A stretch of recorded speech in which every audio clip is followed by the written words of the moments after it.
Okay, so that's a rapid induction, as we call them in hypnosis, in the hypnosis world.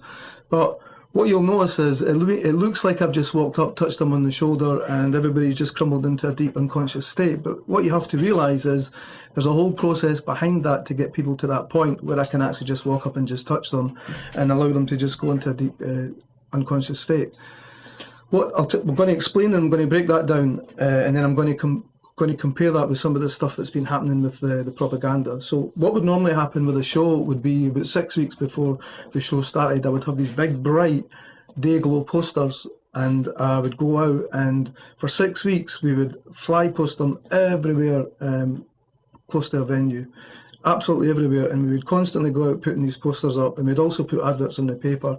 And the idea behind this is the actual hypnotic process has already started. We're starting to build the expectation, and we're starting to build up the emotional state, which I'm going to explain to you the reason why in a moment.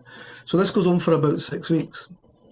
Then on the actual night, the audience start to fill up the seats, and I'm supposed to go on about midnight, and what happens is I don't go on until 10 past, quarter past, 20 past sometimes. And the reason why I'm doing that is I'm trying to create confusion and chaos. So just when people think I'm about to go and the lights go out and the whole auditorium is in total darkness, it's so dark that you can't actually see the person next to you. And this I leave them like this for another few minutes. And the reason why I'm doing this is I'm actually building up their emotional state. I'm building up their excitement. I'm building up their fear. And then we put on the creepy music, and then the strobe lights. And then by the time I walk on, everybody is in such a really heightened state of emotion, and their imaginations are already running wild. Now, this makes, the reason why I do this, right, is whenever you get people into a high peak emotional state, they become highly suggestible. That's a clue that we're going to go into with the propaganda. But if you are in a highly emotional state, then your mind is wide open to suggestion. And that's why when we used to do the stage shows, that's exactly why we did it. So I'm now on stage, and my next part of the process is I want to introduce a ritual. And in fact, this whole thing is a ritual. Going to the theatre, seeing the posters, it's a ritual anyway. But I want to start introducing a ritual. So the first thing a hypnotist will do normally is a hand clasp, like so, right? So they'll do a hand clasp, and they'll get everybody to put their hands tightly together. They'll get them to close their eyes. And then I'll say something like, when I count to 10, your hands will get tighter and tighter, tighter and tighter with every count. And when I reach 10, many of you will find that your hands will be tightly locked together, and the harder you try to pull them apart, the more difficult they will become. Now, what I've just done is I've just told them what I'm going to do. This is another important thing that is going to come up in the propaganda, which I'll explain to you in a moment. It's called psychological priming. So you've just actually, in a really highly suggestible state,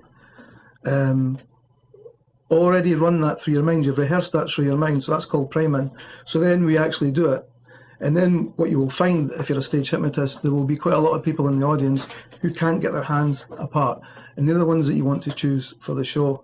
So we then get them onto the stage, and I also get them to stand in a line. Now, I don't know if you've thought about this, but when I get people to stand in a line like you see there, it's very similar to social distancing. When people have to stand in a shop, and they have to stand to wait to get into a shop, and they have to stand on these circles once they're in the shop. So again, it's a similar ritual to what you're seeing now in the propaganda. I then get them to focus on their hands, and then I simply suggest to them that I'm going to come up and touch them on the shoulder, and that some of them will be hypnotized so quickly all we'll have to do is just touch them, and they'll fall into deep sleep. So that's the process. From getting them to see the poster all the way through to where they are now. And I believe right now, at the time of making this video, that that's where we are with the propaganda, right? The propaganda for the last year or so has all been about getting people to this place right now, so that they fall about like flies and they take the vaccination, because seems to be the main outcome in the government right now. They want, for whatever reason, I'll leave you to make up your mind, but they want everybody to take this vaccination. And it's happening, because I know people who said they would never take the vaccination, and they're just falling about like flies hitting the ground, and they're taking it. And so, this is basically where we are. So what I'm going to do is I'm going to take you through a few more clips, and I'm going to get you to notice some really important things that you really need to know. But if you think about it, before I go, the whole idea of this part of the process is to create chaos. And if you think about what the government has done over this last year or so, it keeps moving the goalposts, it keeps promising things, it keeps taking them back again, it keeps putting out all this scary propaganda, which we're going to get into. And another thing that it does is it actually keeps putting these really crazy restrictions out, which don't make any sense whatsoever. And the reason that they're doing that is to create chaos. Because when you create chaos, what actually happens is you smash up the frame, if you like, of reality. So what's happening is all the sort of perimeters that you have, all the things that you cling on to give you a sense of reality, is smashed away. So your mind is searching for to get out of this confusion. And so if you can imagine, for example, you have a drowning man in the sea, it doesn't matter what's on that boat. If he's drowning and you throw him if you throw a rope and pull him in, he's going to take it. He won't even look at what's going to happen when he gets on the boat. And that is a hypnotic technique. If you can induce confusion and then you offer a way out of that confusion, the chances are a lot of people are going to take it.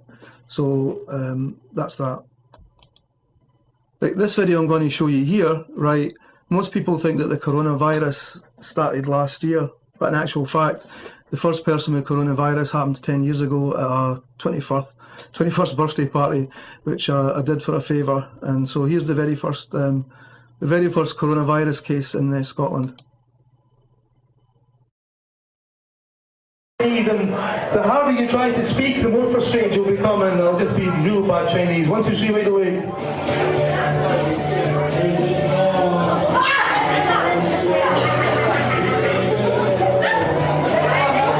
Can't help yourself, you just start going, you can't stop talking. You just say exactly what's in your mind in Chinese.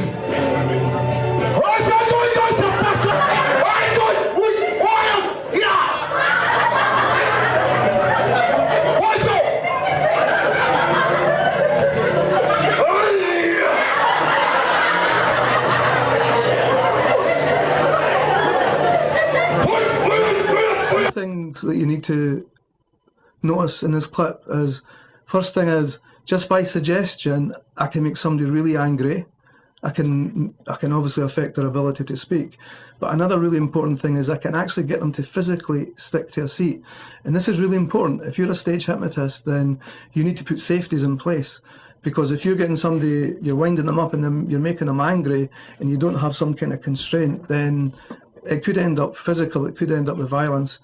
So this is the one thing to really notice here, is that you can actually, just through suggestion alone, stick somebody physically to a chair.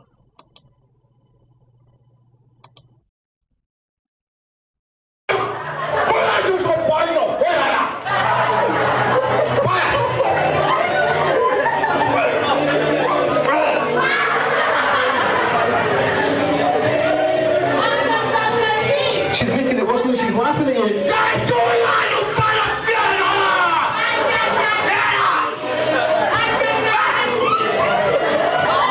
When they come to see, you won't be wide awake and it's really going to burn your bum. 1, 2, 3, wide awake! What's wrong? What's wrong?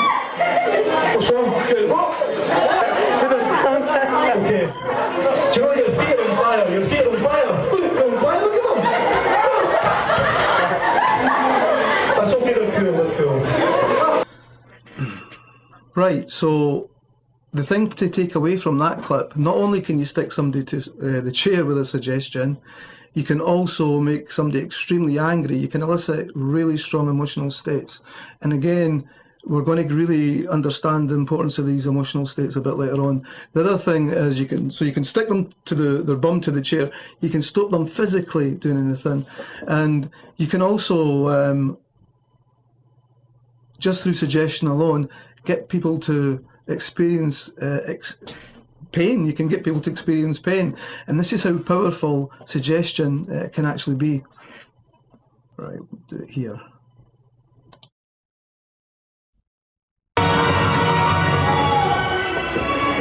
And these were the best sheep I ever had at Instant, so realistic sounds.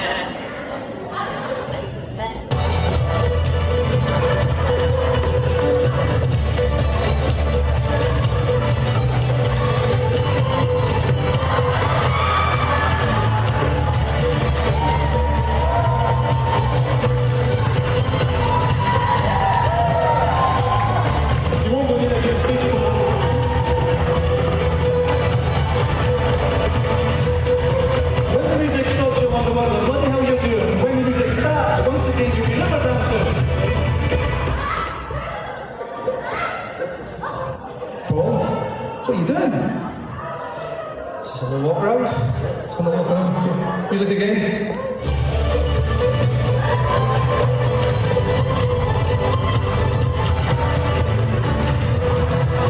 So what I want you to notice about that clip is, so in the first clip we used direct suggestion, we used verbal suggestions to make the trance phenomena happen.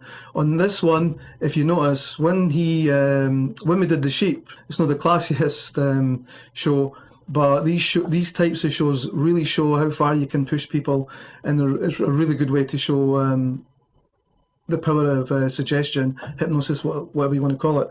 And so you can use direct suggestion, or you can use noises, for example, as triggers. And so the thing to realise here is that what we are doing is we're setting up, these are what are called contingent suggestions. And what that basically means is that one event will be contingent on the other. So for example, we can, hypnotists quite often make everyday events contingent upon triggering an effect. And one of the most common things that you will hear if you ever go to see a hypnotherapist, you'll hear something along the lines like, they might say something like, with every breath I take and every word I speak, you just find yourself going deeper and deeper and deeper. So what you're doing is you're making the behaviour going deeper into trance contingent with breathing and with hearing the words from the hypnotist. And this is really important because contingent suggestions are exactly what's being used over and over and over with the propaganda, as you're about to discover. And so when you think about what's happening right now, right, the government is putting out this mainstream media propaganda that's designed to keep you in a state of fear. So first of all, I remember on the very first night when Boris came on the TV, and what happened was he said that everybody in the land is going to lose somebody close to them in their family, and he said that there was going to be 500,000 deaths and 8 million people in the hospital. Right away, that was a red flag to me, because if this government was really wanting to help us, guide us safely through a crisis like this pandemic, then they would have kept everybody calm. But they did the opposite. They were winding everybody up and they were instilling them with fear. And ever since that beginning of the propaganda, they've just compounded that. They've been relentless, piling on the fear. And the reason why they want you in a fear state is because you become much more suggestible to all the other stuff that they're putting in your head, and the compounding effect that it has over a period of time. Now, the other thing, of course, is you're putting masks on, you're going outside. This pandemic is invisible, so they have to make it theatrical. So you have to put a mask on, everybody has to wear a mask, everybody has to stand outside or stand apart in shops. You've also got the auditory triggers, where you get the posh voices, almost futuristic voices from science fiction movies coming through the tannoys telling you that you must wash your hands, that you must wear a mask. And so what's actually happening is, as you're going outside when you're in a state of fear, all these things are becoming triggers to lock that in. So, for example, whenever you go out and you see people with a mask and you're in a state of fear, seeing people in the future will trigger off that fear. Standing in the queue will trigger off that fear. In fact, pretty much after a short period of time, everywhere you go and everything you do will trigger off the fear, because all these contingent suggestions, all these triggers have been set up in your environment. And so that's the reason why they want to keep you in this state of fear.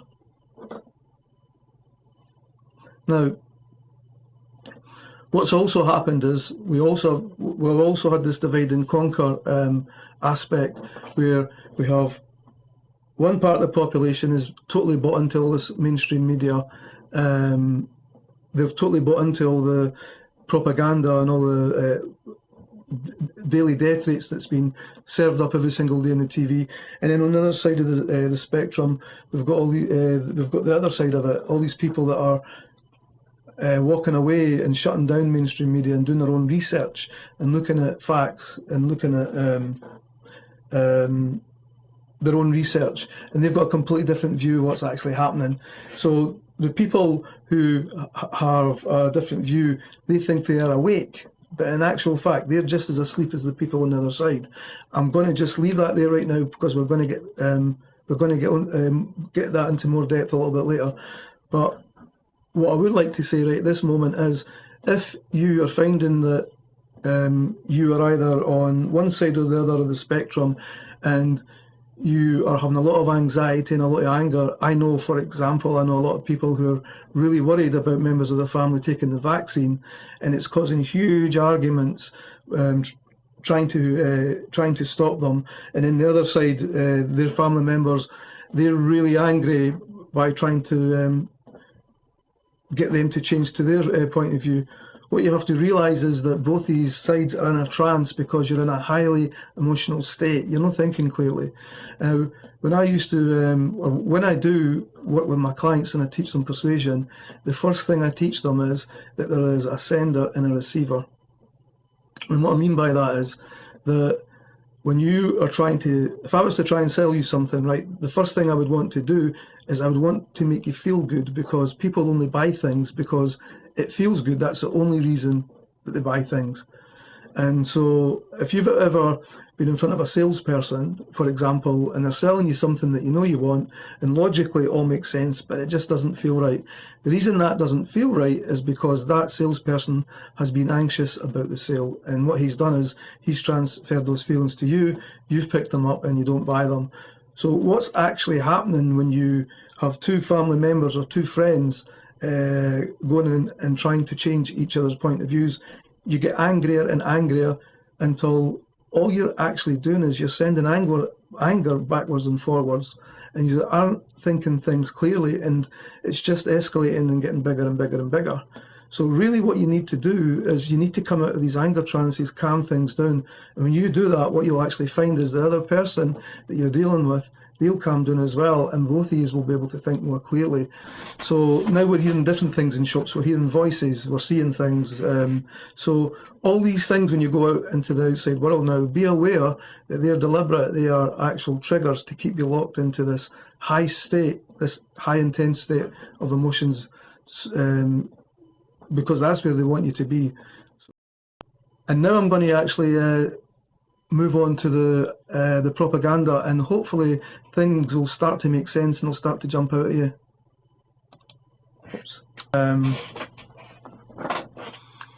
As you can see, act like you've got it. The new COVID-19 variant is spreading fast.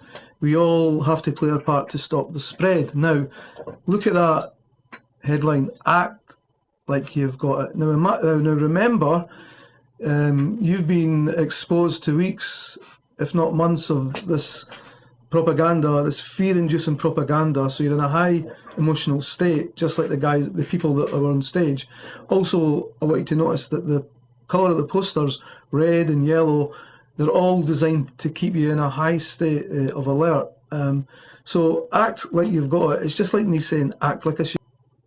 I know it sounds crazy, but if half the population is in this high state of fear and anxiety, and they're being exposed to suggestions like that, there is a really good chance that they will act as if they've got it.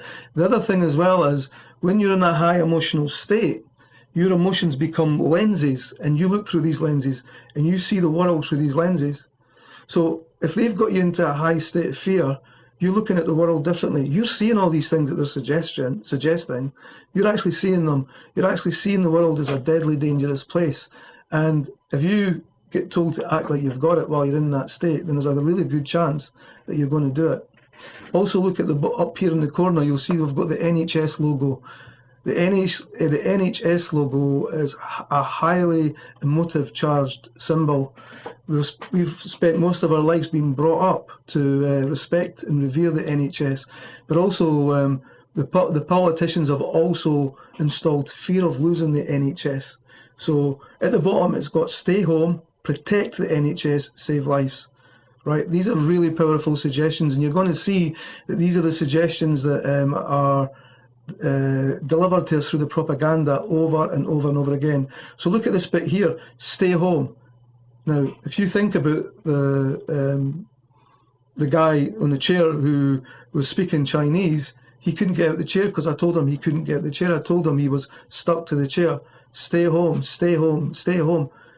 People were staying at home. It was a way of keeping people in a mental prison, if you like, a mental lockdown. And of course, protect the NHS. And I know that in the first lockdown alone, there was 26,000 people died because they didn't get NHS emergency treatment. In fact, most of the excess deaths, if you actually go and look at them on the ONS, you'll actually find that they are from the people who stayed at home and didn't get treatment for heart attacks, diabetes, they didn't get treatment for strokes, or they were one of the suicide casualties. So that's just something to keep in mind there. Oops, I'll go back one. So how do I go back? Oops. Right, okay. So here's another one. Again, I want you to look at the colour scheme. I want you to see the colour scheme, red, yellow, bright. It screams out high alert, it screams out anxiety, it screams out fear. Okay, so this one is coronavirus, you got symptoms, get tested. High temperature or new continuous cough or loss of smell, taste or smell. Now, what this is doing, right, I don't know about you, but I've had colds, I've had flus all my life, I've had all these symptoms. Last 2 years I changed my diet to vegan and not had a cold, but I've had years where I've had really bad colds and flus and I've experienced all these symptoms. So what they're doing is, this is a contingent suggestion.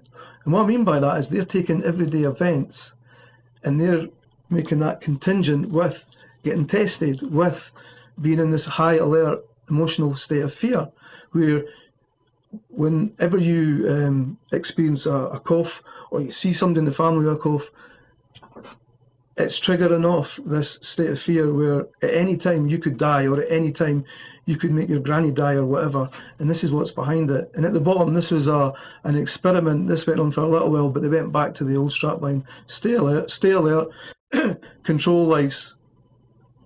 Sorry, control the virus, save lives.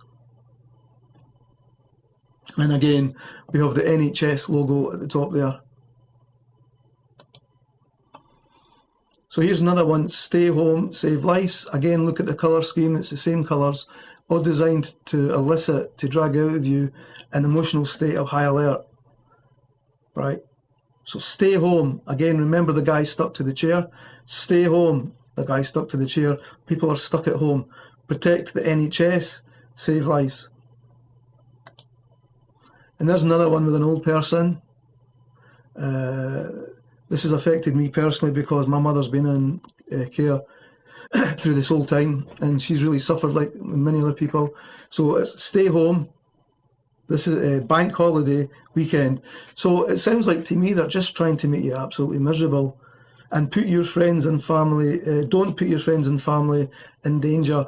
So this is the contingent suggestion to stop you going to see your mother or your grandmother, etc., etc. So again, these are attempts to set up these triggers to make everyday events contingent with this state of high alert, this fear trance, if you like, where you're putting these lenses on and you're looking through them and you're seeing the world as a dangerous place. Stay home, protect the NHS, save lives. Catch-ups cause lives. Again, an everyday behaviour, going out to see your friends. They're trying to make that contingent again with, I suppose, killing people. If you're saying saving lives, it's trying to make you visualise, it's trying to make you see you going back home and spreading this imaginary virus and killing all your family and all your friends. And again, stay home, protect the NHS, save lives. And you've probably seen this time and time again, over and over. Now you think about it, it's everywhere. It's in the media, it's on the radio, it's in the car, it's everywhere. Now here we are, we're really starting to get a bit theatrical now. The NHS logo again, but now we're starting to wear visors. We've got visors and a mask, and it's really, really getting dramatic now. Same again, look at the colour scheme, the reds, the yellows, it's the same thing over and over again. You could be spreading it without knowing it. Well, there you go, you could be spreading it without knowing it. So again, this is all about keeping you in this high state of alert, in this fear trance. That's it. That's what it's all about. Now, this is one of my posters that I did during the festival, and right away you can see, look at the colour scheme. Oh, sorry. If you look at the colour scheme, right, that could have been designed by the same person. When I was working with my graphic designer, I mean, different stage hypnotists have different ways of doing it, different ways of presenting themselves. I used to always like to present the scary hypnotist and get people into this really excitable state of fear. That was just the way I love to do it. And the whole idea behind this was to create this kind of godlike Big Brother type person, I suppose. And as you can see, it's very, very similar. Oh, sorry. It's very, very similar. And that was one of the first things that stuck in my mind when I seen those posters. So here's another piece of propaganda. It's quite a nasty piece. On here, it's one of these infrared shots where it shows up all the germs, because they have to do that, because you can't see these things, of course. You can't see this virus. They have to make it visual in some way. So it says here, wash your hands, don't touch your face, right? To prevent infection, keep your hands away from your face, eyes, nose and mouth. Right, now think about this, right? If you've got a little kid and you're walking along the street and you see a puddle and you tell that kid not to jump in the puddle, what does the kid do? It jumps in the puddle, right? And that's just because generally we don't actually process negatives. We don't process the word don't. So it's basically a suggestion saying wash your hands, touch your face. But here's the thing, right? Touching your face and your nose and all that kind of stuff it's nothing wrong with that. It's a normal everyday event anyway. So what it's basically doing is it's actually taking another everyday event that you're going to do anyway, and you can't not do, we just do it. And what it's doing, it's making you hyper aware of it. So now when you touch your face and you do things without even realising, you wouldn't normally give it a second thought. You're now becoming hyper aware of it. And every time you touch it, it's becoming a contingent suggestion. It's becoming a trigger. It's triggering off that trance again. Am I going to kill somebody? Am I going to, am I going to become ill? Am I going to transmit to somebody else? And all these images that are running about inside this fear trance, they're triggered over and over and over again. And so even if you wear a mask, it's going to make it worse because you touch yourself more anyway when you've got a mask. So these are all designed to lock the trance in so that you can't escape it everywhere you go. That's what all these pieces of propaganda are designed to do. And again at the bottom, stay home, protect the NHS, save lives. Now this is an interesting one. We must keep on protecting each other. Okay, hands, face, space. Hands, face, space. Hands, face, space. This is a ritual. If you remember at the beginning of the session, when I showed you the video with people on the stage, I spoke about how the thing that really amazed me was if you take people through a simple process, in other words, a ritual, and structure your language in a certain way, you can have a profound impact on their perceptions. Well, This is what this is. It's just like a ritual. It's a ritual that's no different to what happens on the stage. In fact, we go through rituals every single day of our lives. For example, you get married, you become a father. These are rituals, and what these rituals do, they open doorways to other ways, to new ways at looking at the world. Well, for example, if you go back, the actual act of putting a mask on your face is a ritual, and it changes the way you see the world. And also the police. If you are a police person and you put the uniform, the actual act of putting a police uniform is a ritual. The minute you put that uniform on and go through the training, then you see the world differently. And that's a bit like a superhero putting his mask on. I mean, the thing is, you got to understand that policeman is in a completely different world to you at that point. He's in trance. He's seeing the world completely different. He is seeing a dangerous world, and he thinks that he's in danger. I mean, he even puts gloves on to come closer to talk to you. He's actually going to talk to you, and he puts gloves on. It's absolutely bonkers. And so that's what you have to realise that these people are in a completely different world from you.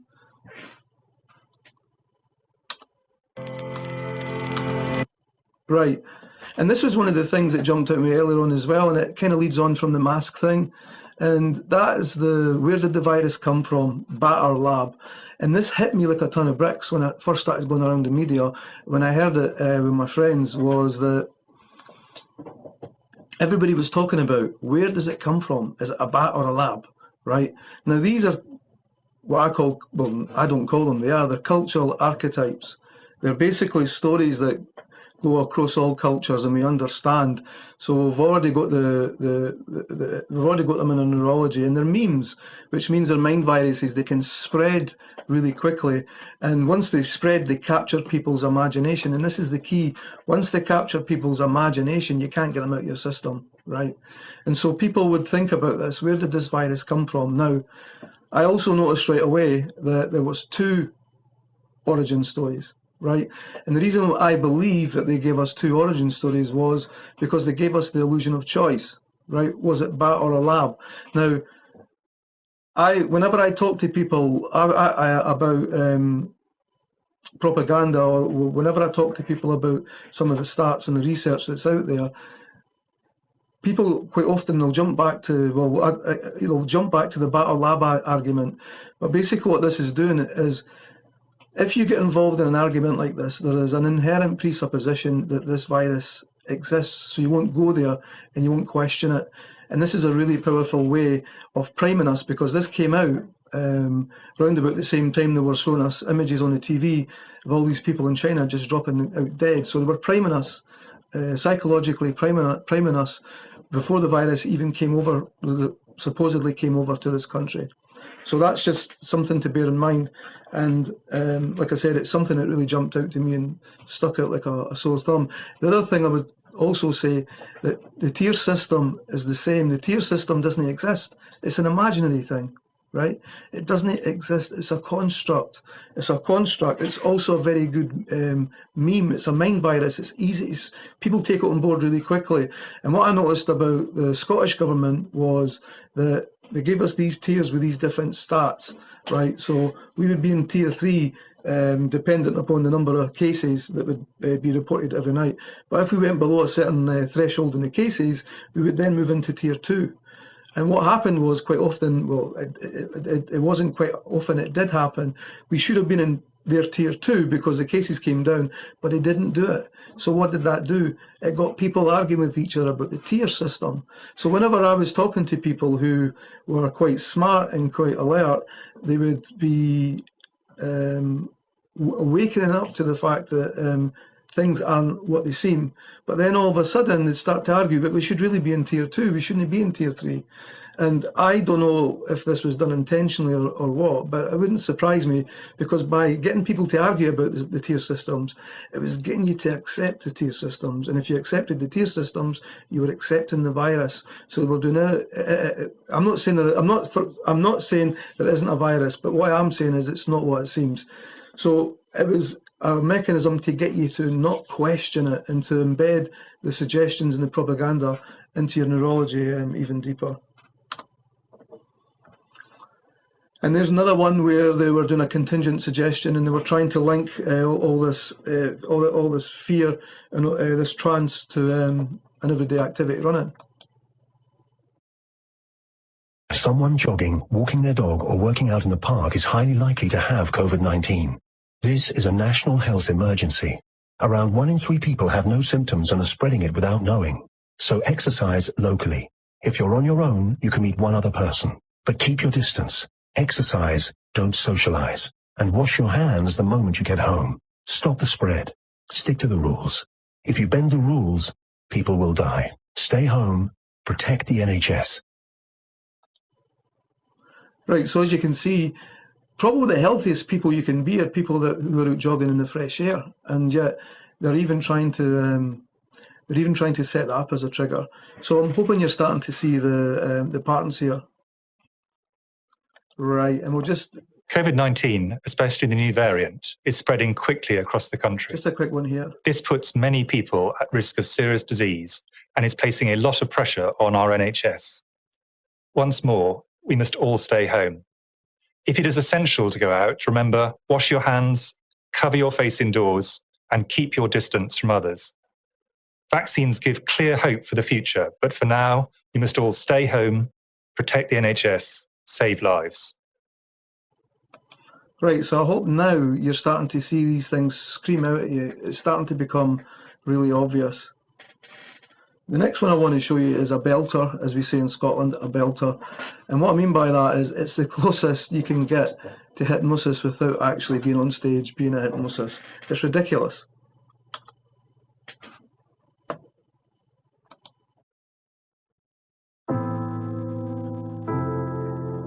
The number of COVID patients is definitely going up. It's heartbreaking. The patients this time are definitely sicker. This is a real-life situation. This is serious. We are seeing every day patients dying right in front of us. I don't think that any of us realised just how challenging this wave was going to be.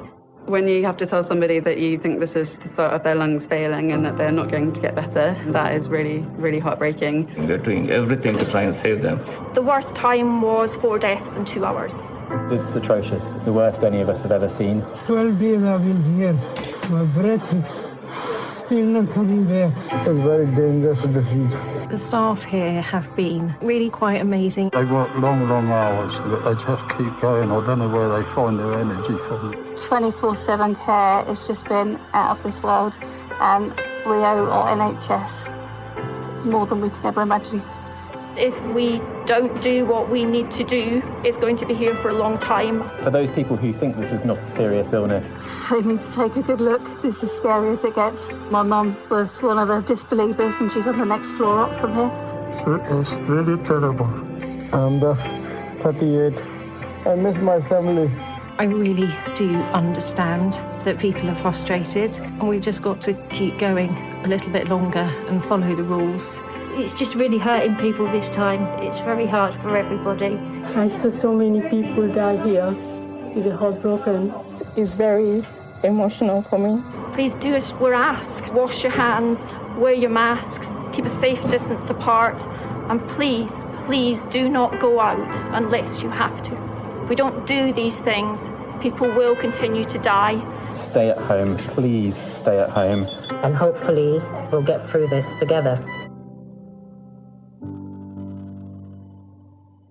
But the Scottish Freedom of Information request is now on the government website, Scottish government website, and it shows there was absolutely no excessive deaths in 2020 in Scottish hospitals.